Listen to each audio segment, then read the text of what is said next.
Unaqa zamonlar o'tib ketdi akalar. Endi uyga chaqirib, bir hafta, bir oylab patologga gipsokardon qoqtirib va boshqa narsa qildirishni keragi yo'q.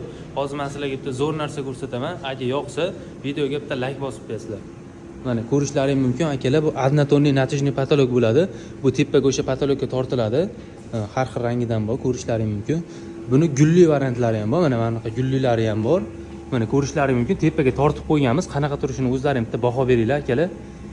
Mana buni stilda ko'rishlaring mumkin. Har xil o'zgacha stilda qilib, o'zlaring xohlagandek qilib chiqarib beramiz.